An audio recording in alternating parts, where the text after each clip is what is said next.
Hi guys! Welcome to Jill in Can. Good morning. It's 7:51 a.m. Umuulan. At yan. Tatawid kami nila. Lamig lang sa kama. So, mapayong kami ngayon. Tingnan mo masisira yung payong. Kaya walang nagpapayong dito. Lakas ng hangin. So, papasok siya sa school. Isa lang yung payong namin, kaya ihahatid ko lang sa bus stop. Ayan. Exciting, guys. So, meron kami yung payong, isa lang. Pagkakailangan, edi, o kaya mawala. Mawala tong payong. So, guys, kung pupunta kayo dito, kahit isang payong magdala kayo. Para meron na kayong ready. Maganda kasi itong payong namin matibay. Kaya, iniingatan. At yung may nabibili din naman dito guys. Syempre nga lang, mas mahal. Tapos hindi din ganun kaganda. Ayan guys. So, ang ganda oh. Maulan. Malamig. Pero sakto lang yung lamig niya pala. So, maulan. Wala nga nagpapayong eh. Hindi nagpapayong. Si Tia gusto magpayong. Okay, punta tayo sa bus stop niya. Yung bus niya. Yung isa pang bus. Isara natin. No, there's down. Oh wait. Fuck. Hold on, brother. Tia.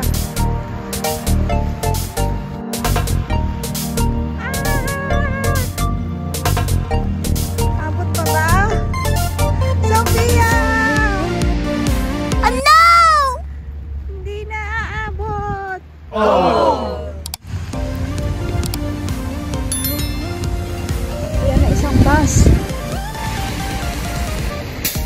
Bye!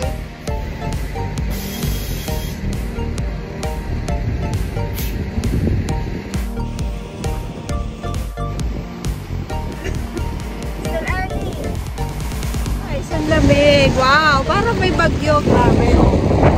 Pero hindi ka naman malakas yung ulan.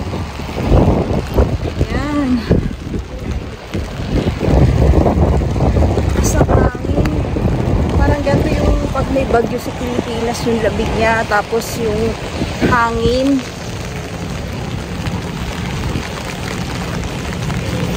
Pero yung ulan niya, hindi talaga ganun kadami. So, sarap ng feeling. Parang sa Pilipinas tayo na medyo mas malamig lang ng konti. The next day. Yay! Happy na siya. Kanina umiiyak-iyak. Hindi ko alam ba't umiiyak siya.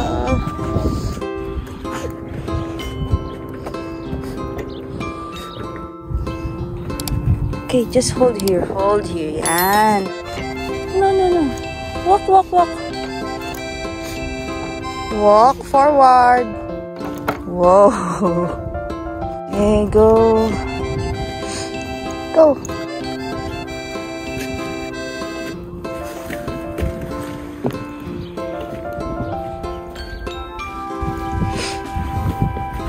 Naku, mag-i-slide tayo dito, bebe.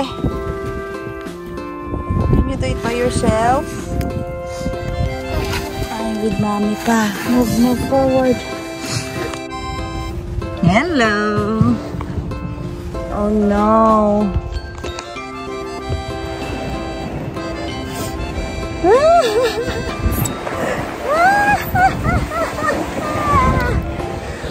I'm loose. Ayun guys, so gusto ko ring i-share sa inyo pala kahapon sa work, no, yung sinabi ng aking boss na kasi napag-usapan namin yung tungkol sa practicum ko, kung kamusta yung practicum ko. Well, supposed to be dapat dun din ako magpa-practicum sa work ko.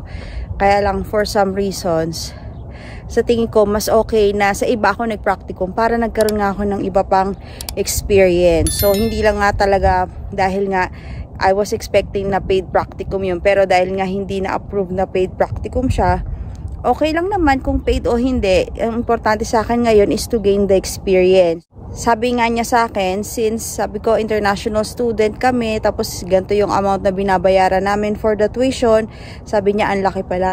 Ngayon guys, tayo dito habang international students tayo dito or yung mga parating na international students, so ang importante talaga dito, ibigay natin yung magandang performance natin pag nagpa-practicum tayo, kasi sa kanya medyo hindi siya masyadong natuwa dun sa mga nag-practicum sa kanya. Dahil after daw ng final evaluation, sabi niya, nawala na sila, hindi na sila umattend. So parang yung effort na binigay niya or yung effort na pinakita niyo pala ay hindi pala ganun ka-sincere, dahil after na mabigay pala yung grade ay nawala na. Wait lang, baby. Okay. Yan, nawala na. So, kaya guys, kung tayo ay pakita rin natin na sincere tayo, at dahil nga dyan, no, nakita naman niya na kahit na hindi ako nag-practicum sa kanya, sinabi ko yung experience ko sa practicum ko, na binigyan kasi kami ng cards, tapos ito, papakita ko sa inyo ano yung mga binigay ko doon sa mga students, tapos sa mga teachers, supervisors, nagbigay ako ng mga card kasi binigyan kami ng instructor namin na ibigay din namin yung mga thank you card. So dito talaga appreciated nila yung mga simple thoughts na ganun. Not sa mga, hindi naman kailangan na yung mga sobrang tangible items. Important sa kanila yung sincerity natin. Makita nila na we are so thankful to be a part of their organization, kahit na practicumer lang tayo.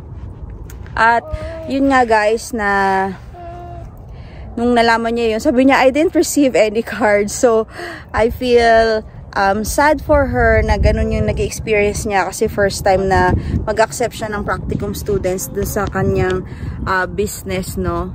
Ayan. Gulo ng hair natin. Ayan. So, ang isa sa mga nabanggit niya sa akin, guys, sabi niya, are you decided na ba para i-pursue yung aking course, no? Pinupursue ko na nga eh. Hindi pa ba tayo decided? Well, sabi ko yes, decided ako. Kasi ang ano nga lang ng disability studies ay masyado siyang malawak. Like sa mga practicum namin, pwede ka sa school setting, sa facility, pwede ka sa nursing home, or yung mga group home setting, individual living ng mga home, mga apartment, ganyan. Pwede ka din sa mga medical field malign, or sa mga day program katulad ng aking practicum sa Edmonton Down Syndrome Society. So malawak talaga yung disability studies, guys. Tapos pwede rin siya sa dahil nga maraming human and social services dito, so kailangan talaga ng mga tao doon.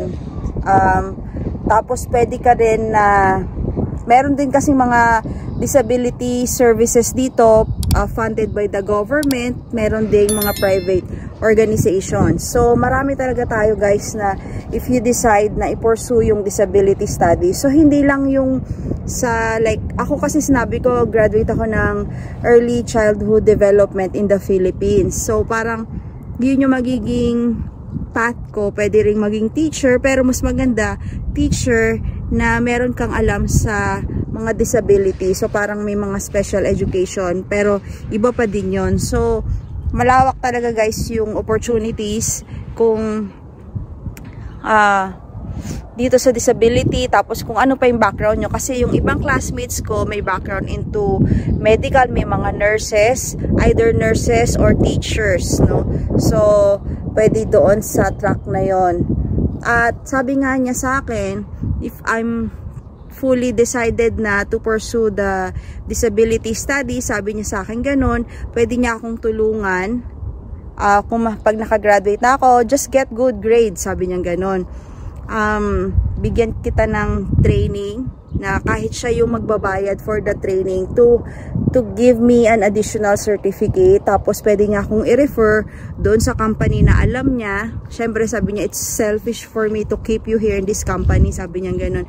Pero gusto daw niya na syempre dahil alam niya yung mga goals ko dito sa Canada to be a PR. Ayan, tutulungan niya ako. Yun yung mga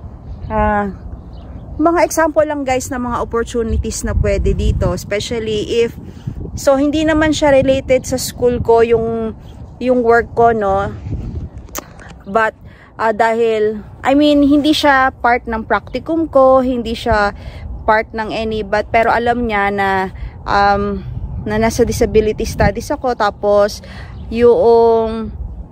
yung linya din niya actually nasa therapist din siya dati, nag-OT siya or something, nasa mga disability field din siya, and yung kids gym is also catering to children who have special needs, so kaya medyo related din siya doon.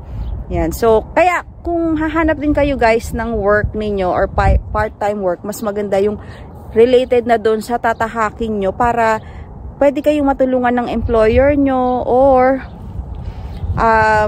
yung tatahakin natin ay nandoon na, no, meron na tayong base to start with. Especially for me na wala naman talaga akong work background in the Philippines, I need to start to build my credentials, yan. So aside from the diploma, pero dito kasi guys, kahit nga hindi ka licensed teacher back in the Philippines, you can get the level certification for teaching as a teacher, no. Kung nasa preschool education ka, you can get the certification.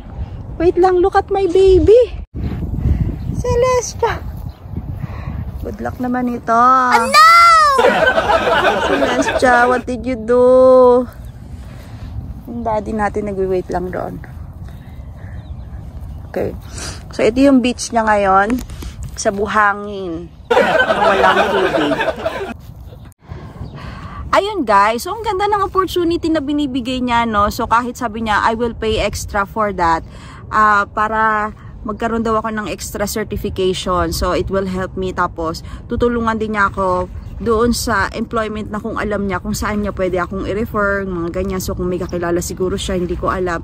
So, ang ganda ng opportunity na yun guys. I'm sure kayo guys, yung mga international students dito na marami na ring nagkaroon ng mga magagandang opportunities while here working or sa practicum site nila or kung ano man yung naging work nila dito na nagbigay na ng opportunity. Comment down below guys para malaman ng iba, para naman to uplift others, no, na maganda talaga yung mga opportunities dito, especially yan ang isang advantage ng pagiging international student dito guys. So alam ko magastos, mahal, especially ngayon na yung iba, no, mayroon ng mga ngayon nga masters na, masteral or PhD. I'm sure mas marami pang opportunities na nag-aantay sa kanila. At ganun nga, at titignan din natin yung mga pathway. Kung kukuha kayo ng mga program dito, program is the course. Kukuha kayo ng program dito guys, hanapin nyo guys yung program na kung saan merong pathway. Example, yung mga healthcare. So, definitely, kung nandun kayo sa field ng healthcare, ayun yung i-pursue nyo. Kung nursing kayo sa Pilipinas, kahit wala kayong experience, you can gain that experience here. You can get the certificate and you will get the PR. So, i-check nyo lang po guys, especially kung anong province kayo. Kasi dito sa Alberta, merong healthcare pathway. So, marami tayong mga success stories na narinig, nabasa ko sa Facebook group na PR na based on the healthcare pathway. So, walang experience in the Philippines, naging housewife, pero pagdating dito ay naging successful ang kanilang PR pathway. So, yun guys, anything can happen here in the Philippines, in Canada guys. So, just continue to study, i-research natin ano yung mga pathway kung saan tayo. Especially kung sa tulad namin, sa age namin, ganyan, hanapin talaga natin kung saan. I'm sure there's always a way. At basta gawan natin ng paraan yan, for sure. Kung teacher naman kayo guys sa Philippines at gusto nyo pa rin i-pursue yung pagiging teacher nyo dito, or wala kayong background sa teaching in the Philippines, pwede naman yun guys, i-pursue nyo lang yan dito. Ako guys, wala akong teaching experience back in the Philippines, tapos hindi rin ako licensed teacher, hindi na ako nag-board exam in the Philippines kasi feeling ko hindi ko na nagagamit. Tapos minsan isipin natin parang ang dami ko kasing anak, so kung iiwan ko sila for yung amount na sisweldo sa akin, tapos maliit lang, tapos ang dami kong anak na asikasuhin, mapapabayaan ko sila, I better stay home. So ganun yung nangyari sa Philippines, no? Parang may stress ka pa, todo, tapos hindi mo asikaso yung mga anak mo. So kaya I'd rather stay home na lang and hayaan ko na lang yung asawa ko. Yan. So pero iba-iba po tayo ng cases guys. So but ito po yung naging choice namin as a family na to be with my children back in the Philippines, no, dahil nga sa ganung situation, especially yung mga traffic, yung mga stress, pollution, ganyan, ang daming kailangan gawin sa Pilipinas. So dito, hindi ako nag-board exam in the Philippines, but kung hindi kayo nakapag-board exam guys, pwede kayong magkaroon ng certification level kung ang background nyo ay nasa teaching. Kahit na meron siguro kayong 18 units of teaching lang in the Philippines, you can get level 1 certification, level 2. Basahin nyo lang guys yung requirements doon. I think kung kailangan nyo lang ng IELTS para maging level 2, tapos level 3. Yun guys, so kung meron kayong Canadian educational background dito, you can get the level 3. Yun, so kasi ang level 3 guys, level 1, 2, 3 ng teaching certification ay magbibigay sa inyo ng additional pay. Like, the government, meron silang top up for that specific na level 1, 2, or 3 kung saang level kayo. So parang example, $20 yung pakita ko sa inyo guys, ito. Yan. So ito yung nakikita nyo sa screen, yan yung mga top up pay for each level of certification na meron for the teachers. So yan guys. So kung yan yung ipupursue nyo, you can do that also here in Canada. Ayun. So I cannot speak as of now sa mga ibang mga programs or sa mga ibang jobs na meron dito, but for me, ito lang masasabi ko for the teachers, for the mga healthcare. So pwede nyong i-take yung mga youth and child care, early child development, disability studies, yan. So yung mga ganon, mga related courses, kung nandun na kayo sa field na yon, at mas madali pa para sa inyo kaysa yung mag-start kayo ng bagong pag-aaralan na wala pa kayong background yun. So para mas madali din sa inyo makakope sa mga subjects. Yun guys. So dahil yung aking anak ay naligo na ng lupa, kailangan natin bumalik guys. So kung meron kayong mga questions and comments, just comment down below guys. And kung meron kayong mga plans of coming here sa Canada as international student, ayan, naglabas na yung mga bata. Ayan, comment down below guys. So, haalis na kami dahil nandito na yung mga bata. Okay, break na. Bye guys! See you in my next vlog. Bye!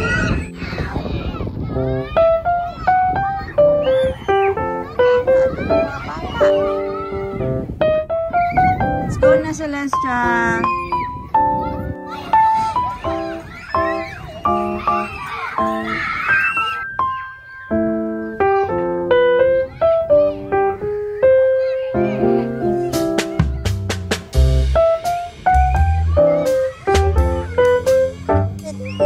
You don't need to hold me. You can do it. Walk.